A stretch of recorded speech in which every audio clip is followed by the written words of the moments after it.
اللهم صل على سيدنا محمد يا رب صل وسلم دائما ابدا على حبيبي. الحمدللہ موت سے ہم نہیں ڈرتے، موت سے نہیں ڈرتے، اللہ کا شکر ہے. اب اللہ امتحان نہ لے لے کہیں کوئی پھندا بندہ اوپر سے آ جائے کہ بھئی تو نے بڑی دعوے کیے تھے. بس اللہ تو جانتا ہے، ہم جانتے ہیں. اگر یہ جھوٹ بھی ہے تو اسی کو قبول کر لے تو. بعض دفعہ اللہ کی طرف سے آزمائش آ جاتی ہے نا کہ تم نے کہا تھا میں ڈرتا نہیں ہوں تو چل. لیکن ابھی فی الحال جو کیفیت ہے اس کے حساب سے بات کر رہا ہوں. ڈر اس بات سے ہے کہ مرنے کے بعد ٹھکانہ کہاں ہوگا، تو اس لیے مہلت مانگتے ہیں کہ اللہ ہمیں اپنے اعمال کا پتہ ہے کہاں صحیح ہے، اللہ ہمیں توفیق دے دے تھوڑا سا، شاید سدھر جائیں کچھ آگے چل کے.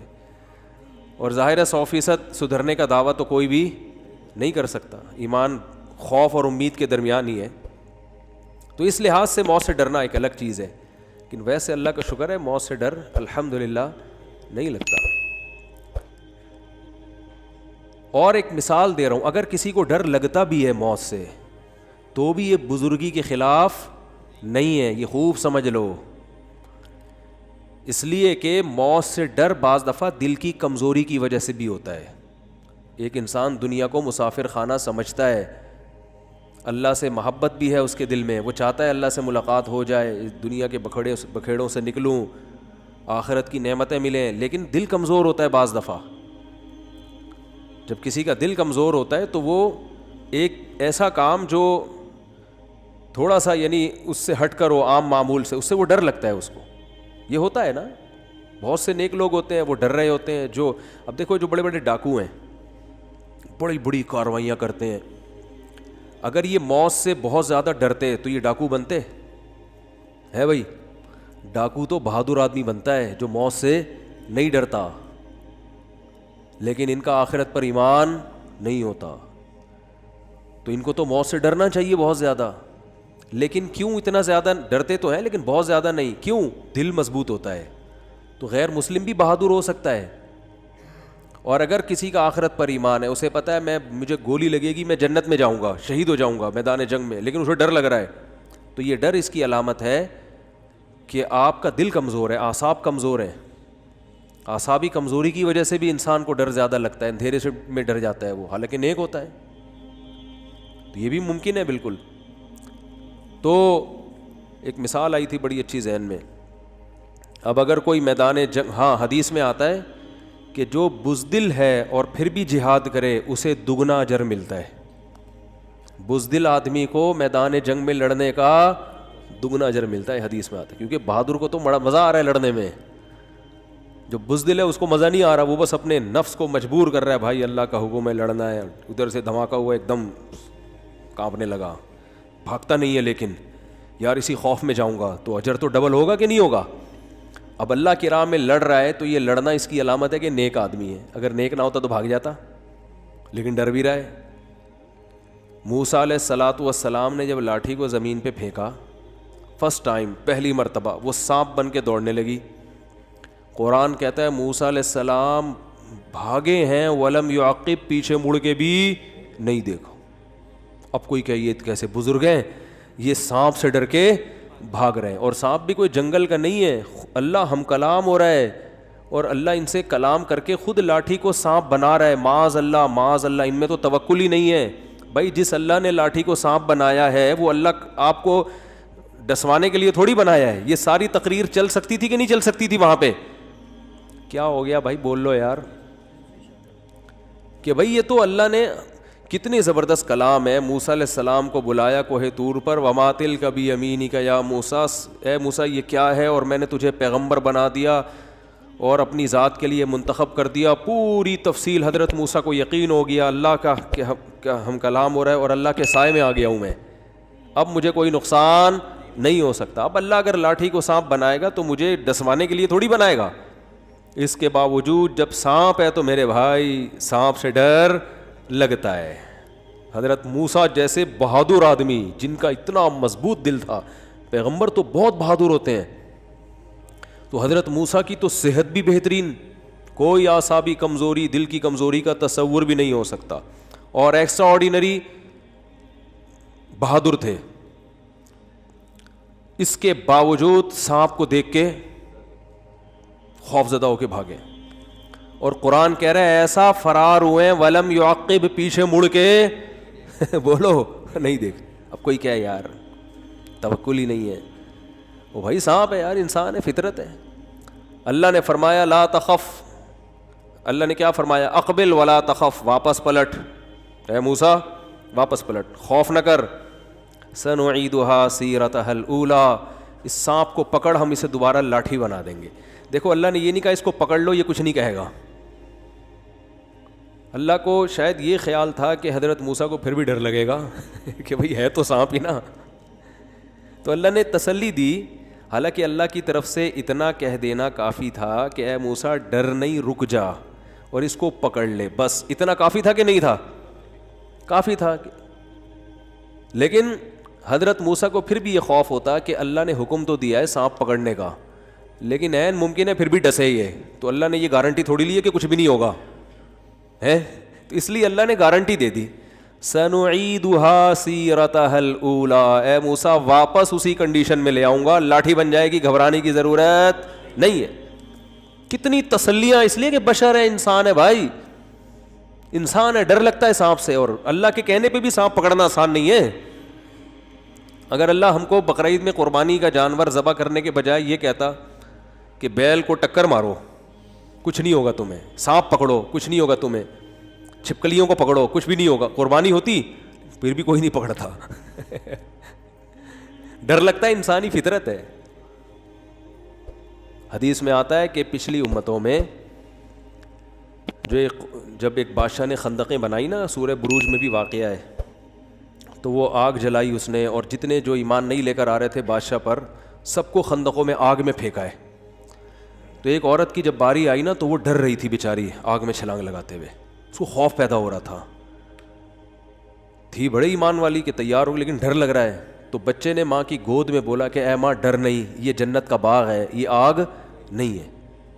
پھر اس نے چھلانگ لگا دی، تو وہ ایمان والی تھی، اس کے باوجود اس کے خوف کو اللہ نے کیسے ختم کر دیا؟ ایک بچے کو ماں کی گود میں اللہ نے قوت گویائی دی ہے۔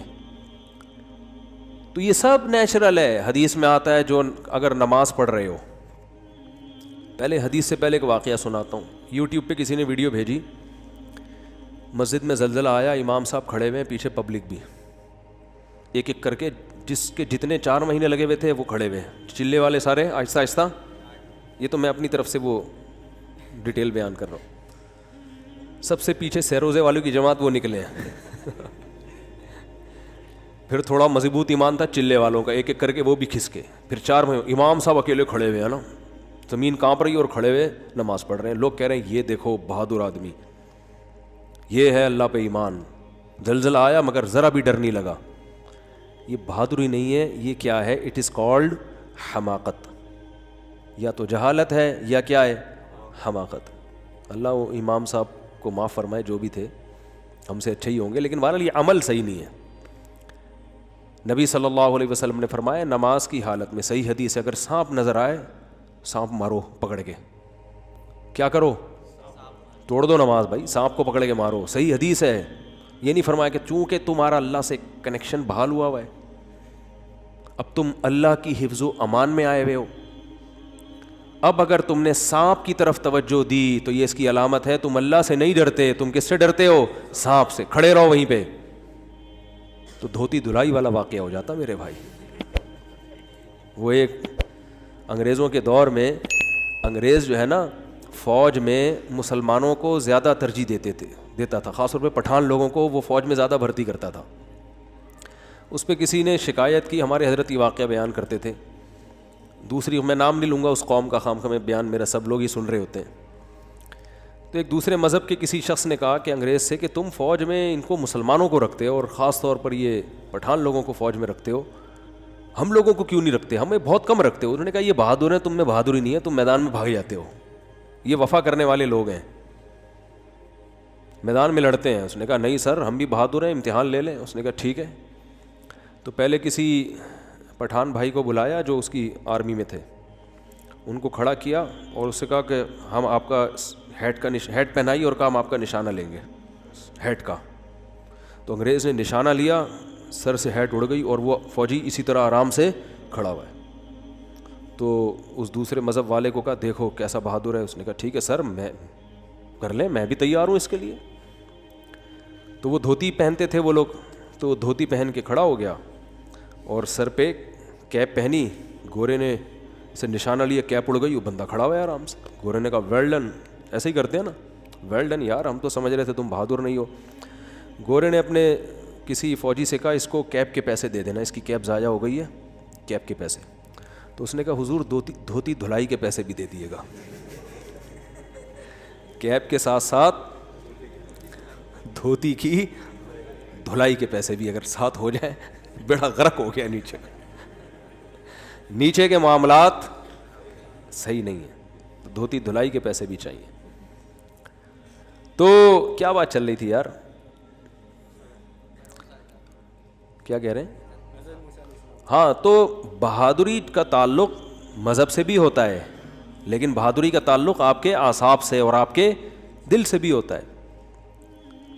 تبھی تو نبی صلی اللہ علیہ وسلم نے فرمایا خیارکم فی الجاہلیت خیارکم فی الاسلام. جو جاہلیت میں بہتر تھے اسلام میں بھی وہی ہیں, کیونکہ جو جاہلیت میں جنہوں نے اسلام کو نقصان پہنچایا نا میدان جنگ میں, وہ بہادر تھے. ان میں اس لحاظ سے غیرت تھی کہ اپنی قوم کے ساتھ وفا کر رہے تھے کہ لڑیں گے. جب ادھر کنورٹ ہو گئے تو ادھر وفا کی انہوں نے. اور جو بزدل ہوتا ہے نا, ادھر کا نا ادھر بھی ٹینشن, ادھر آ گیا تو ادھر بھی ٹینشن. تو یہ کچھ صلاحیتیں گاڈ گفٹڈ ہوتی ہیں.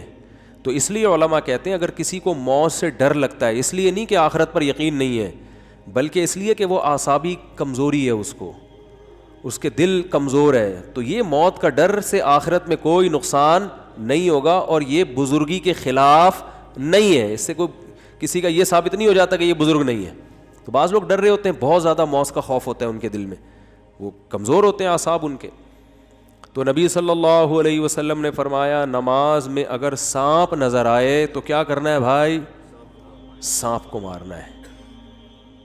ورنہ کیا ہوتا, میں وہ تشریح کر رہا تھا نا حدیث کی, اگر یوں حکم ہوتا شریعت میں کہ نہیں تمہارا, آج کل دیندار لوگ اس طرح کی باتیں شروع کر دیتے ہیں, ایک طرف اللہ سے تمہارا کنیکشن, ایک طرف سانپ, مخلوق اور خالق کا کیا ہو رہا ہے مقابلہ. اب تمہارا امتحان ہے کہ مخلوق سے ڈرتے ہو یا خالق سے. تو اس میں وہ سانپ بھی کس نے بھیجا ہے, خالق نہیں بھیجا ہے نا, ٹھیک ہے نا. اور سانپ کا کام ہے کاٹنا, یہ بھی صلاحیت کس نے رکھی ہے, خالق نہیں. اور اس نے کوئی گارنٹی نہیں لی ہے کہ تم کو نہیں کاٹے گا, اور یہ بھی نہیں کہا کہ نماز میں نہیں کاٹوں گا, یہ بھی نہیں کہا. تو اللہ نے جب تک گارنٹی نہیں لی ہے بھائی کسی چیز کی, ہم اپنی طرف سے کسی کو گارنٹی نہیں دے سکتے کہ آپ چونکہ بہت نیک ہیں لہذا آپ کو کچھ نہیں ہوگا, آپ بہت نیک ہے تو آپ پہ کوئی دشمن حملہ ہی نہیں کر سکتا, آپ بہت نیک ہے تو آپ پہ تو کرونا کا اٹیک نہیں ہو سکتا, آپ بہت نیک ہے تو آپ کو تو مالی نقصان ہی نہیں ہو سکتا, آپ بہت نیک ہے تو آپ کی تو صحت بہت ٹائٹ رہے گی, آپ بہت نیک ہیں آپ کے گھریلو حالات بہت اچھے رہیں گے. گھریلو حالات اچھے رہنے کے اصول نیک ہونے بھی ہیں اور اس کے علاوہ بھی کچھ چیزیں ہیں. آپ بہت نیک ہیں, رزق دروازے توڑ کے آئے گا آپ کی طرف. کیوں آئے گا بھائی, رزق تو اس کی طرف آتا ہے جو رزق کمانے کی کوشش کرتا ہے, ایسی تھوڑی خالی بلی آ جاتا ہے رزق. بہت نیک ہیں بیٹھے ہوئے آرام سے تو بیٹھے رہو پھر. اس لیے تو کہتے ہیں رزق حلال یہ فرض عین ہے, یہ کمانا. مفتی طارق مسعود صاحب کے بیانات سننے کے لیے youtube.com/مفتی طارق مسعود کو سبسکرائب کریں, اور اگر آپ لائیو ویڈیو کو کبھی بھی مس نہیں کرنا چاہتے ہیں تو سبسکرائب کرنے کے بعد بیل آئیکن پہ کلک کرنا مت بھولیں. جزاک اللہ.